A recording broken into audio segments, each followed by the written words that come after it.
आज का मैं अपना जो प्रोग्राम है वो उस पर मैं कर रहा हूँ कि प्रणब मुखर्जी का नागपुर जाने से ऐसा क्या तूफान खड़ा हुआ।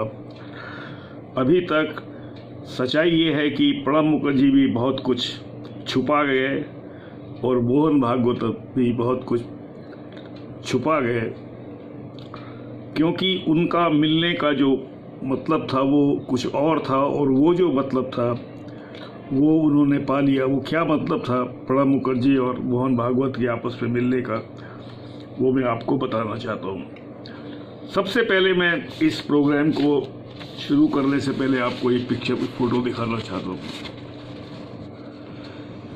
ये नागपुर का फोटो है जहाँ पर श्री प्रणब मुखर्जी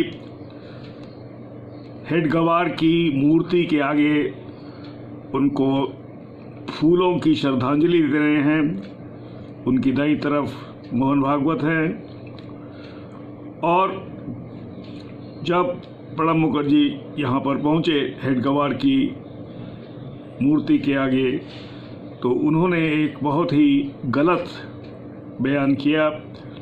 वो गलत बयान उन्होंने ये किया कि हेड गवार भारत माँ के बहुत बड़े सपूत थे। इतिहास ये बताता है कि हेड गवार ने भारत माता के लिए कुछ नहीं किया। उसके ऊपर हम आपको बाद में बताएंगे, लेकिन प्रणब मुखर्जी ने अपनी तरफ से ये बात की ताकि आरएसएस को कुछ तो उनके हाथ में दे दिया जाए, जिससे कोई ये सवाल ना पूछे कि आखिरकार प्रणब मुखर्जी वहाँ गए क्यों थे। लेकिन प्रणब मुखर्जी ने ये जो बयान किया कि हेड गवार भारत माँ के बहुत महान सपूत थे, वो बिल्कुल गलत है। अंग्रेज़ों के राज के दौरान हेड गवार ने अंग्रेज़ों की मदद की। यहाँ तक उन्होंने कहा कि हमको किसी भी स्वतंत्रता प्रोग्राम में नहीं भाग लेना चाहिए, क्योंकि इससे जो हमारी ऑर्गेनाइजेशन है और जो हमारे फिलॉसफी है उस पर असर पड़ता है। खैर, ये तो एक बात थी, लेकिन मैं शायद अच्छा ही होगा मैं एक दो लाइन आपको मैं चाहता हूँ कि ये जितना इसमें तूफान मचा है वो आप सुने एक बार।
अब हम आपको बताते हैं कि क्या वो आरएसएस ने क्या पी ली और प्रणब मुखर्जी ने क्या पी ली। ये देखिए, ये पीछे क्या लिखा हुआ है, वसुंधरा परिवार हमारा, पूरी पृथ्वी हमारा परिवार है। लेकिन सबसे बड़ी मुश्किल ये है आरएसएस के साथ कि आप तो हिंदुस्तान की माइनॉरिटीज़ को भी आप एक्सेप्ट करने को तैयार नहीं हैं। आप बोलते हैं कि हिंदुस्तान सिर्फ हिंदुओं का है, और जहाँ तक ये पूछा पीछे जो लगाया गया है, एक इसको मैं बोलूँ एक फ्रॉडुलेंट नारा लगाया गया है कि पूरी पृथ्वी हमारा परिवार है। मैं समझता हूँ कि ये जो पीछे बहुत बड़ा ये साइन बोर्ड लगा हुआ है, ये वाला, ये आरएसएस ने लगाया ताकि वो किसी तरह से प्रणब मुखर्जी के ऊपर उंगलियां ज़्यादा ना उठें, एक तरह का एक बरगलाने वाला एक झूठा एक पीछे साइन बोर्ड लगाया। मैं उस प्रोग्राम को देख रहा था। श्री मोहन भागवत पूरा इन्होंने बताया कि हमारी वसुंधरा जो है हमारा कुटुंब है, हमारा पूरा पृथ्वी ही हमारा परिवार है, और जहाँ तक जो भी भारत में पैदा हुआ है, जो भी भारत में रहता है वो भारतीय है। श्री मोहन भागवत ने भी आरएसएस की जो फिलॉसफी है उसको लेके उसने कूड़े के डब्बे में डाला, और कूड़े डब्बे में डालने के पीछे ये था कि मोहन भागवत को कंपल्शन थी प्रणब मुखर्जी से मिले, और प्रणब मुखर्जी को भी कंपल्शन थी कि वो आरएसएस से मिले मोहन भागवत से।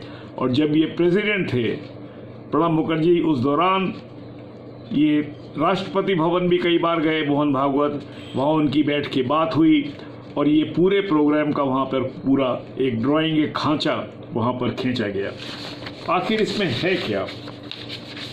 असली जो बात है वो सबसे बड़ी बात ये है कि मोहन भागवत और नरेंद्र मोदी की आपस में नहीं बनती।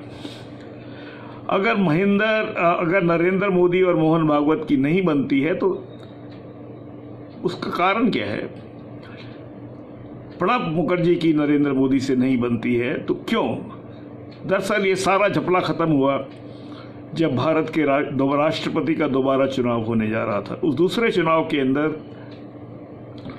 प्रणब मुखर्जी चाहते थे दोबारा राष्ट्रपति बनना, और एक तरह से इसके लिए नरेंद्र मोदी काफ़ी हद तक जिम्मेवार हैं। नरेंद्र मोदी ने बहुत सारे लोगों को कई बार धोखा भी दिया है, क्योंकि ये बात नरेंद्र मोदी के बारे में जानी जाती है कि कोई भी वो बात कहते हैं तो उस पर चलते नहीं हैं, धोखेबाज हैं, अपनी किसी भी बात पे नहीं चलते। और उन्होंने किसी तरह से प्रणब मुखर्जी को ये शायद कुछ कहा था या कुछ उनको इशारा दिया था कि भारत के राष्ट्रपति दूसरी टर्म में प्रणब मुखर्जी ही बनेंगे, लेकिन नरेंद्र मोदी ने, जैसे उनका इतिहास है, प्रणब मुखर्जी को धोखा दे दिया। प्रणब मुखर्जी उससे आहत थे। मोहन भागवत जो हैं वो नरेंद्र मोदी से नाराज़ हैं, क्योंकि नरेंद्र मोदी के अंदर वही प्रॉब्लम है, वो किसी के सगे नहीं हैं, उनके सिर्फ श्री अमित शाह और उनके गिने चुने 3, 4, 5, 6 आदमी हैं। उनके अलावा वो किसी पर भी ट्रस्ट नहीं करते। और जहाँ तक उनका हिंदू या आरएसएस या भारत का सवाल है, वो जिस हिसाब से उनको जो चीज़ जो सूट करती है वही करते हैं।